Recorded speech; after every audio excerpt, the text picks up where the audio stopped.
ठीक है, सबको जगह मिल गया ना? तुम छोड़ दो यार, तुम रहे अच्छा ना कर किसको, सबको ठीक से है ना? चलिए कहाँ तक पढ़ लिए थे? आराम वंश को गद्दी पर बैठा दिए थे और आराम को मार दिया था कौन?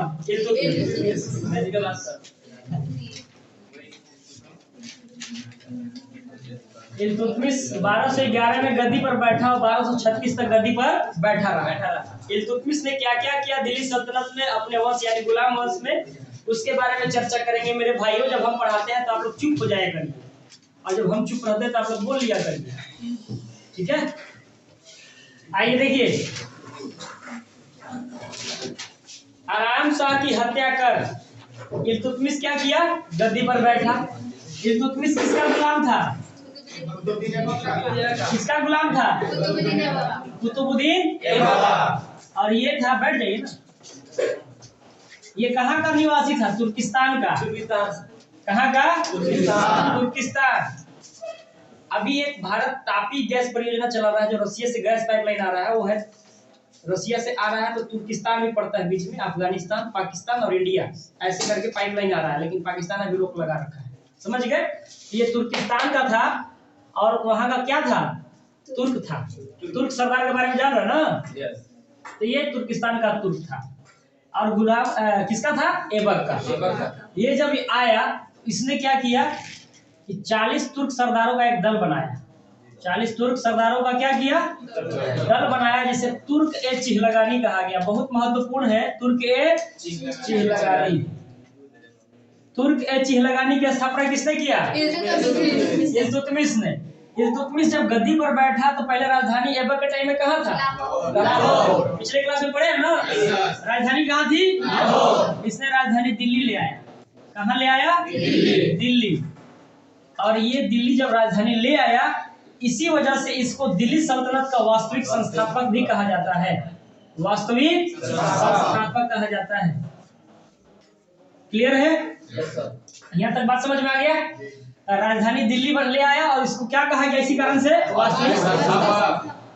कुतुबुद्दीन ऐबक अपने गुरु बख्तियार काकी की याद में क्या किया था? कुतुब मीनार का प्लिंथ रखा था, नींव रखा था ना? तो उसने इसने इल्तुतमिश ने कुतुब मीनार का निर्माण कार्य पूरा कर दिया। कुतुब मीनार का निर्माण कार्य कर दिया, पूरा कर दिया। इसके हाइट कितना है? 72 मीटर। कितना है? 72 मीटर। इसने क्या किया? जब गद्दी पर बैठा तो सबसे पहले, जैसे आप गद्दी पर बैठे तो चलाने के लिए, साम्राज्य चलाने के लिए पैसा की जरूरत पड़ती है ना? तो इसने शुद्ध अरबी सिक्का चलाया। शुद्ध अरबी सिक्का चलाया। शुद्ध अरबी सिक्का 2 प्रकार का चलाया। एक चलाया जीतल, सॉरी टाका, एक टाका और दूसरा जीतल। टाका होता था चांदी वाला, जीतल होता था तांबा वाला। क्लियर है?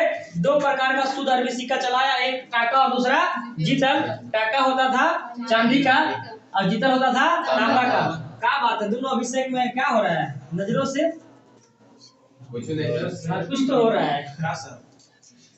अच्छा ठीक है, आइए देखिए। हाँ, यहाँ तक क्लियर है? इसने क्या किया? शुद्ध अरबी सिक्का तो चलाया ही, जिसका नाम था एक का टाका और दूसरा इल्तुतमिश ने इल्तुतमिश के शासन काल में ही चंगेज खां आया था। चंगेज खां को जानते हैं? चंगेज खां मुस्लिम है सर ना? कैसे लग रहा है? खान यार मुस्लिम है, 5वां क्लास का स्टूडेंट है का? है तो मुस्लिम कास्ट है। एमे गोलू लिखेगा कहीं ना? देखो खा लिखा हुआ है। चंगेज खान जलालुद्दीन मांगबरनी का पीछा करते हुए भारत आया था। जलालुद्दीन, सवाल ऐसा करो ना जो अच्छा लगे। अब बेवकूफ वाला कर रहे हो कि चंगेज खान कौन था? खान लगिए गया है। अब हम तो यार धर्म नहीं पढ़ा रहे बाबू कि बताए कि काम में का लगल होगा, कि कैसे पहचानिएगा। इतना तो पहचान ही सकता है कि कौन होगा। आप पूछ रहे सर के है, मैं बता दूं। जलालुद्दीन मांगबरनी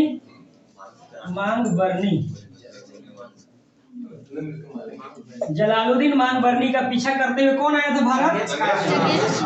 चंगेज खां को तेमुचीन भी कहा जाता है।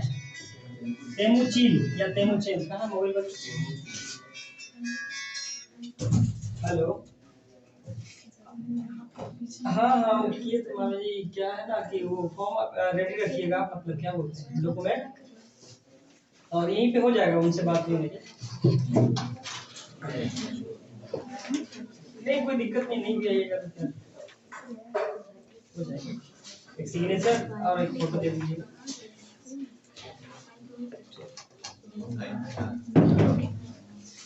चंगेज खान, ये चंगेज खान कहाँ का पता है? मंगोल का। मंगोल कहाँ वो देख लीजिए, ये इंडिया है ना, ये इंडिया। आजकल बड़ी मार चल रहा है उन्हें, यूक्रेन में और रसिया में मार चल रहा है ना। देखिए चाइना का एरिया है, चाइना का एरिया है, और ये उत्तर चाइना है। यहीं पे गोबी रेगिस्तान है, गोबी रेगिस्तान। यहीं पे एक जाति है मंगोल, मंगोल एरिया है। मंगोल का ही एक कबीला का लड़का है जिसका नाम है चंगेज खान। आ रही बात समझ में? जब अलाउद्दीन खिलजी आप पढ़ेंगे तो देखिएगा मंगोल ने 6 बार आक्रमण किया था, तहस नहस कर दिया था। उसके बारे में आगे देखेंगे। इसके पिताजी थे ना, उसका नाम था यगुसाई बहादुर। यगुसाई बहादुर, यगुसाई बहादुर किसके पिता थे? Genghis Khan. और चंगेज खान किसके शासनकाल में भारत आया था? किसके शासनकाल में आया था? इल्तुतमिश के शासनकाल में। किसका पीछा करते हुए आया था? जलालुद्दीन का पीछा करते हुए आया था। यहाँ तक क्लियर है? तेमुचीन इसी का नाम है। क्लास में रहिए, क्लास में रहिए।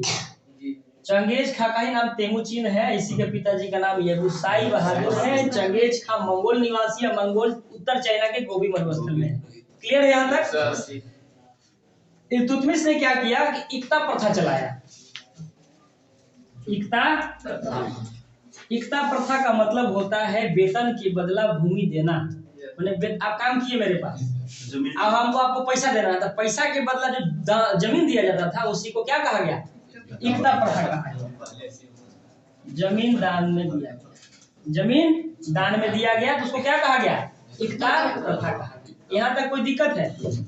इसकी एक पत्नी थी जिसका नाम है शाह तुर्कान, शाह तुर्कान, और इसी का एक बेटा है रुकनुद्दीन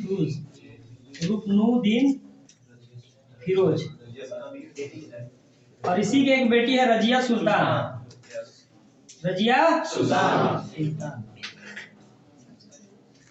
इल्तुतमिश की जब मृत्यु हो जाती है 1236 ईस्वी में, ये जब क्या हो जाता है? मर जाता है, मृत्यु हो जाती है 1236 ईस्वी में। तब 40 तुर्क सरदारों ने, यानी तुर्के चिहलगानी ने किससे गद्दी पर बैठाया? उसका बेटा को। किसका? इल्तुतमिश के बेटा रुकनुद्दीन फिरोज को। तो रुकनुद्दीन रिकॉर्डिंग चालू है? रुकनुद्दीन हमरा याद नहीं था, चालू है, ठीक है। रुकनुद्दीन फिरोज क्या किया? दिल्ली के गद्दी पर बैठा, लेकिन यह एक अयोग्य शासक था। कैसा शासक था? अयोग्य शासक था।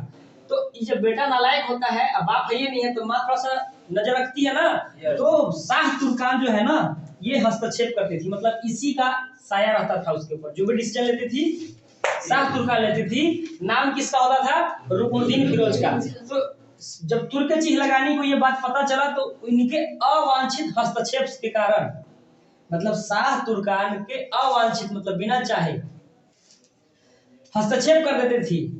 इस वजह से तुर्क चिहलगानियों ने, मतलब तुर्क सरदारों ने रुकनुद्दीन फिरोज को अपदस्थ कर दिया, मतलब गद्दी से हटा दिया। इसको हटाने के बाद, अपदस्थ करने के बाद बैठाया रजिया सुल्तान 1236 ईस्वी से लेके 1240 ईस्वी तक क्या की? शासन की गद्दी पर। ठीक है, तो रजिया सुल्तान से 2 महत्वपूर्ण सवाल आते हैं कि रजिया सुल्तान, अभी तो बताएं किसकी बेटी है? रजिया सुल्तान किसकी बेटी है? इल्तुतमिश की। इसके पिताजी के बारे में पूछेगा कि रजिया सुल्तान के पिताजी कौन थे? इल्तुतमिश। और एक और महत्वपूर्ण क्वेश्चन पूछेगा कि भारत की प्रथम महिला मुस्लिम शासिका कौन बनी है? याद रखिएगा, प्रथम महिला मुस्लिम शासिका, मुस्लिम शासिका। और अगर मुस्लिम नहीं भी दे तो कोई आपत्ति नहीं है। तो आप याद रखिएगा, आपसे 2-3 क्वेश्चन प्रथम महिला के बारे में पूछेगा कि भारत की प्रथम महिला शासिका कौन बनी? रजिया सुल्तान। भारत की प्रथम महिला राष्ट्रपति कौन बनी? भारत की प्रथम महिला प्रधानमंत्री इंदिरा गांधी। क्लियर है यहाँ तक? तो आप देखिए, ये क्या की शासन सब कुछ ठीक से चल रहा था, तो ये ऐसी पहली लड़की थी जो पैंट शर्ट पहन के जाना शुरू कर दी। ठीक है, जिसको चोगा कहा गया। चोगा मतलब पैंट शर्ट पहन के, ठीक है। और कुल्हा, कुल्हा माने टोपी पहन के, और पर्दा प्रथा को त्याग दी और दरबार में मुंह खोल के जाने लगी। इन लोग में अलाउड नहीं है, बुर्का पहन के जाती है। लेकिन ये पहली ऐसी शासिका थी जो दरबार में पैंट शर्ट पहन के और टोपी लगाकर जाती थी और मुंह बिना ढके हुए जाती थी। क्लियर यहाँ तक?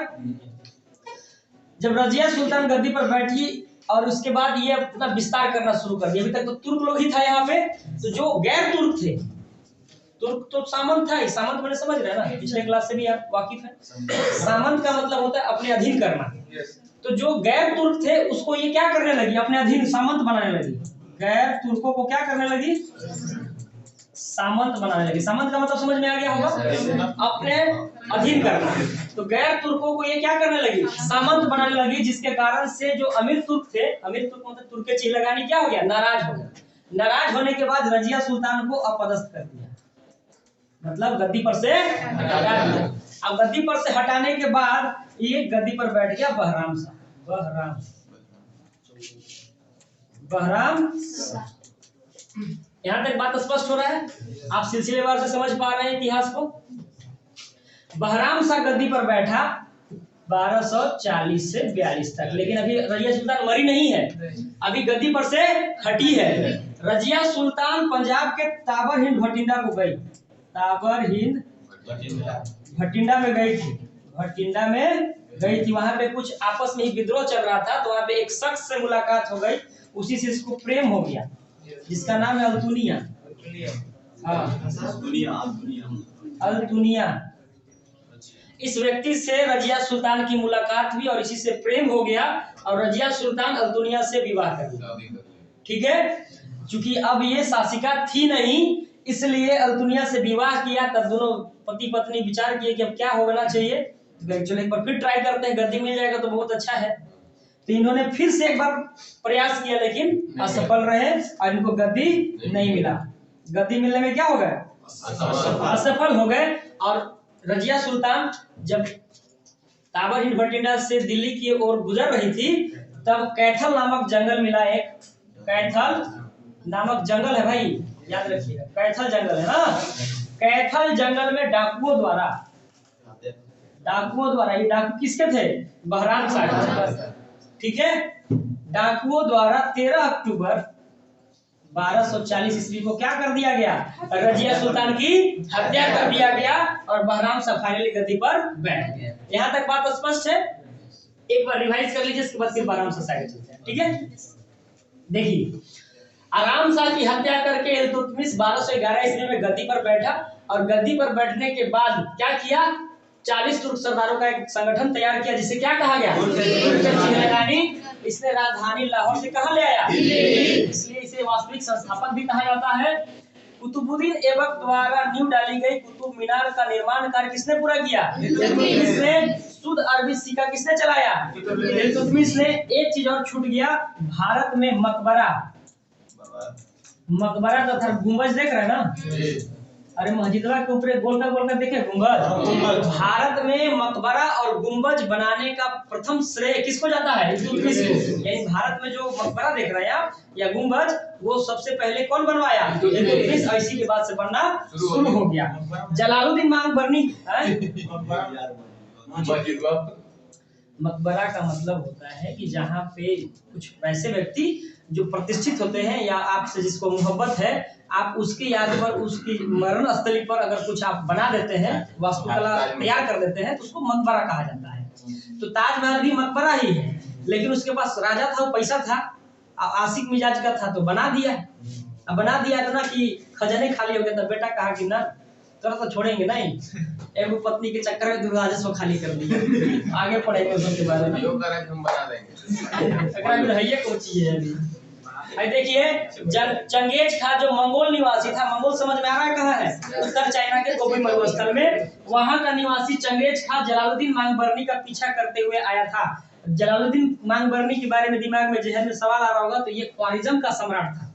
उधर बगली में है ख्वारिज्म, तो ख्वारिज्म का सम्राट था जलालुद्दीन मांगबरनी। चंगेज खां से डर कर भागते भागते इल्तुतमिश के दरबार में आया, लेकिन चंगेज खां के डर की वजह से इल्तुतमिश भी इसको शरण किसको जलालुद्दीन मांगबरनी को शरण नहीं दिया। कहा कि भैया हम तुम्हारा कोई हेल्प नहीं कर सकते। इल्तुतमिश ने इक्ता प्रथा का मतलब होता है वेतन के बदले जमीन को दान में देना। तो इक्ता प्रथा भी किसने चालू किया? इल्तुतमिश ने। इल्तुतमिश की पत्नी थी शाह तुर्कान, बेटा था रुकनुद्दीन फिरोज, बेटी थी रजिया सुल्तान। जब इसकी मृत्यु हो जाती है, यानी 1236 ईस्वी में इल्तुतमिश की मृत्यु हो जाती है, तब उसका बेटा रुकनुद्दीन फिरोज गद्दी पर बैठता है। क्योंकि यह एक अयोग्य शासक था, इसलिए इसकी मां शाह तुर्कान इस पर छाई रही मतलब जो भी डिसीजन लेती थी ये लेती थी। तो इसके अवांछित हस्तक्षेप के कारण तुर्क के चेहलगानी यानी तुर्क सरदारों ने क्या किया कि रुकनुद्दीन फिरोज को अपदस्थ कर दिया और रजिया सुल्तान को गद्दी पर बैठा दिया। रजिया सुल्तान भारत के इतिहास में प्रथम महिला शासिका बनी और इसने चोगा तथा कुल्हा का प्रयोग किया। चोगा तथा कुल्हा का मतलब पैंट शर्ट पहनना और टोपी पहनना बिना मास्क लगाए। मास्क माने बुर्का समझिए। जब ये गद्दी पर बैठी तो गैर तुर्कों को क्या की सामंत बनाना शुरू की। इससे नाखुश कौन हो गया? इसके पिताजी वाला जो एक संगठन था तुर्क के चेहलगानी यानी तुर्क सरदार, और इसको अपदस्थ कर दिया। अपदस्थ करने के बाद रजिया सुल्तान चली गई कहाँ? पंजाब। पंजाब बगल में, दिल्ली के बगल देख रहे ना, ऐसे पंजाब, दिल्ली यहाँ आ गए। जब यहाँ आई तो वहां पे किससे मुलाकात हो गया? अल्तुनिया से। अल्तुनिया से मोहब्बत हो गई, उससे विवाह कर लिया और दोनों मिलकर कहे कि चलो एक बार फिर से ट्राई करते हैं, दिल्ली का गद्दी शायद मिल जाए। लेकिन वो प्रयास में क्या हो गए? असफल हो गई। जब ये वापस आ रही थी तो कैथल नामक जंगल में क्या कर दिया गया? 13 अक्टूबर 1236 ईस्वी को इसकी हत्या कर दिया गया। और गद्दी पर कौन बैठ गया?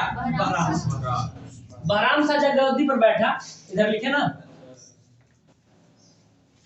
स्क्रीनशॉट लेना होगा उनके लिए छोड़ देते थोड़ा सा, एकदम तो हो ही जाएगा। चलिए, अब बहराम शाह गद्दी पर बैठा तो ये भी बेचारा ज्यादा दिन तक नहीं रहा। बहराम शाह की हत्या यहाँ लिख देते हैं। बहराम शाह 1240 से 42 तक बहराम शाह गद्दी पर बैठा तो 2 वर्षों तक रहा। इसके बाद इसकी हत्या इसने कोई खास काम नहीं किया। इसकी हत्या कर दिया अलाउद्दीन मसूद शाह। अलाउद्दीन मसूद शाह किसकी हत्या कर दिया? बहराम शाह की क्या कर दिया? हत्या कर दिया। और अलाउद्दीन मसूद शाह का कर दिया गद्दी पर बैठ गया। 1242 से 1246 तक कौन बैठा? अलाउद्दीन मसूद शाह। अलाउद्दीन मसूद शाह जब गद्दी पर बैठा, बैठने के बाद एक व्यक्ति आया जिसका नाम है बलबन। ठीक है, जिसका नाम है बलबन। बलबन ने षड्यंत्र किया और षड्यंत्र करके अलाउद्दीन मसूद शाह की क्या करवा दिया? हत्या करवा दिया। लेकिन बलबन षड्यंत्रकारी था, इसलिए इस पर कोई आरोप ना आ जाए, इसलिए गद्दी पर नहीं बैठा। ये मार्केट में गया और वहां से वो ऐसा आदमी को उठा लिया जो टोपी सीता था। ठीक है, टोपी सीकर जीवन निर्वाह करता। मतलब लिस्टिंग बाजार में गए और जो सी रहा है ओकरा उठाएगा लिस्टिंग क्या आज के बाद तुम मुखिया, सोचिए ओकर साथे का हुआ होगा, कैसा लग रहा होगा। नहीं, अमन जी लिस्टिंग में जो है सी रहा है, और से राष्ट्रपति महोदय आए और कह दिए चलो आज के बाद तू प्रधानमंत्री हो गया। तो पैर जमीन पर रहेगा? नहीं रहेगा। तो बलबन ने क्या किया? षड्यंत्र करके अलाउद्दीन मसूद शाह की क्या करवा दिया? हत्या करवा दिया। और हत्या करवाने के बाद बलबन ने एक टोपी सीकर जीवन निर्वाह करने वाले व्यक्ति नासिरुद्दीन महमूद को, इधर लिखे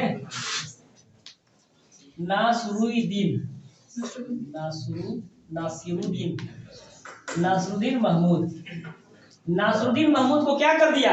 गद्दी पर बैठा दिया। नासिरुद्दीन महमूद भारत के इतिहास में यानी दिल्ली सल्तनत के इतिहास में प्रथम ऐसा शासक हुआ जो टोपी सीकर जीवन निर्वाह करता था। अब बलबन तो धर्म संकट में पड़ गया कि भाई हम इसको बैठा दिए, उसको मरवा दिए, हम तो रह गए ऐसे ही। तो बलबन ने कूटनीति का प्रयोग किया, बलबन ने अपन बेटिए का बियाह करवा दिया कर।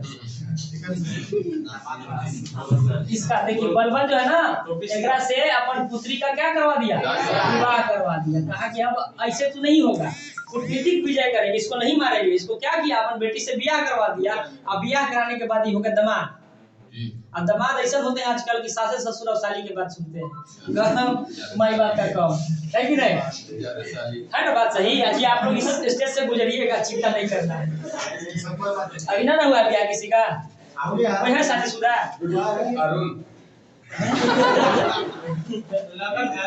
अच्छा ठीक है, तो ये हो गया। देखिए बलबन का अब क्या हो गया, नासरुद्दीन मोहम्मद क्या हो गया, दामाद।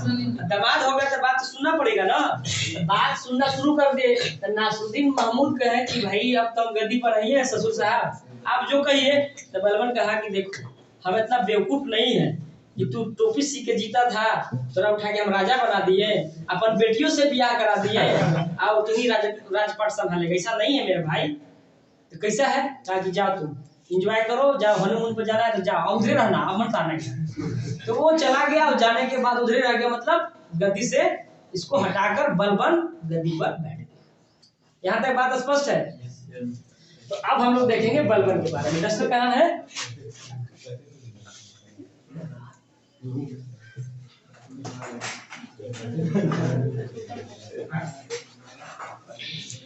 हाँ देखिए बलबन गद्दी पर अब बैठेगा।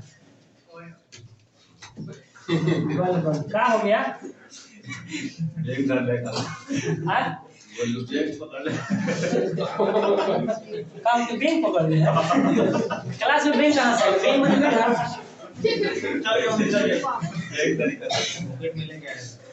अच्छा देखिए बलबन 1266 ईस्वी में क्या किया, गद्दी पर बैठ गया। लेकिन जब भी बैठा तो अपना नाम कहा कि हम गियासुद्दीन हैं, गियासुद्दीन।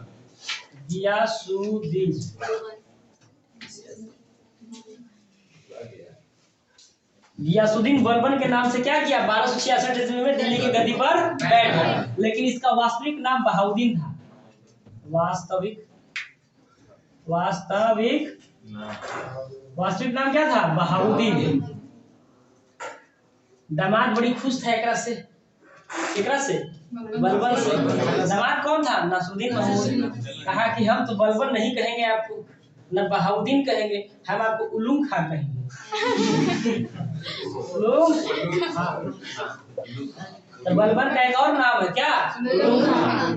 क्लियर, यहाँ तक बात क्लियर है, यहाँ तक कोई दिक्कत है? बलबन जब गद्दी पर बैठा तो सबसे पहले कहा कि देखो भाई, अभी तक तो इसमें आप देख रहे होंगे कि तुर्के चिहलगानी का बड़ा अहम रोल रहा। जब जिसको चाहा हटाया, जब जिसको चाहा बैठाया। ये जब गद्दी पर बैठा तो कहा कि ऐसा ना कि हमरो ऊपर कुछ कर दे, कहा कि तुर्के चिहलगानी आज के बाद बंद, खत्म। तुर्क चिहलगानी आज के बाद खत्म।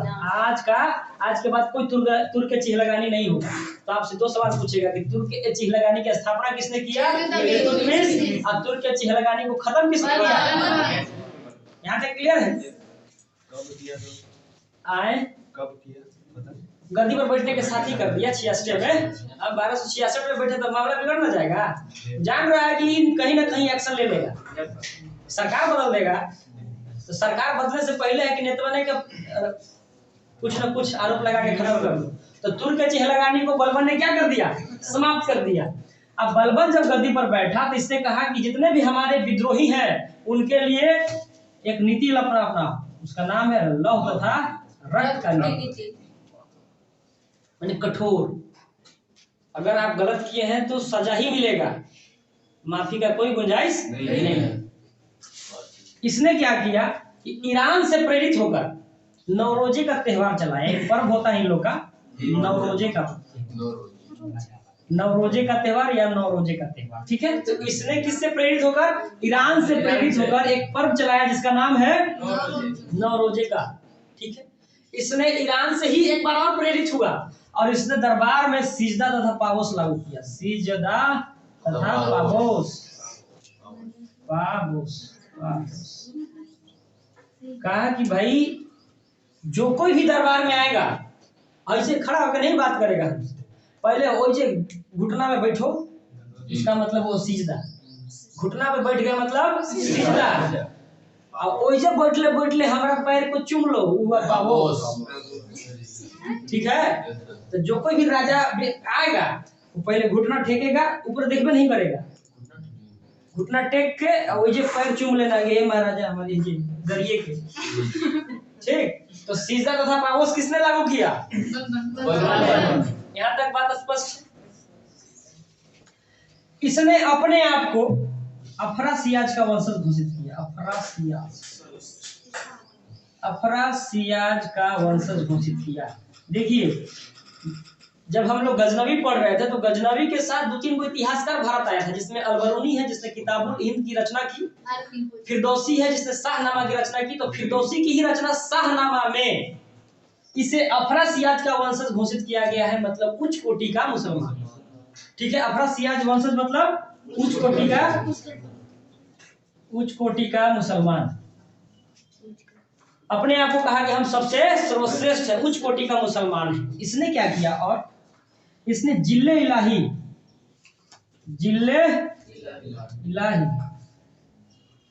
बड़ा मजेदार नाम है, जिले इलाही उपाधि धारण किया। मतलब अपने आप को जिले इलाही कहा। जिले इलाही का मतलब होता है ईश्वर की छाया, मतलब हम भगवान का छाया है, उन्हीं का एक रूप है। आई बात समझ में? तो जिले इलाही उपाधि किसने धारण किया? बलबन ने। और इल्तुतमिश ने अपने आप को सुल्तान कहा। ठीक है, और जिले इलाही किसने कहा? बलबन। क्लियर है? इसी के दरबार में आमिर खुसरो रहते थे। आमिर खुसरो और आमिर हसन, ये दोनों फारसी के महान विद्वान थे, फारसी कवि थे। आमिर हसन और आमिर बहुत महत्वपूर्ण है ये दोनों।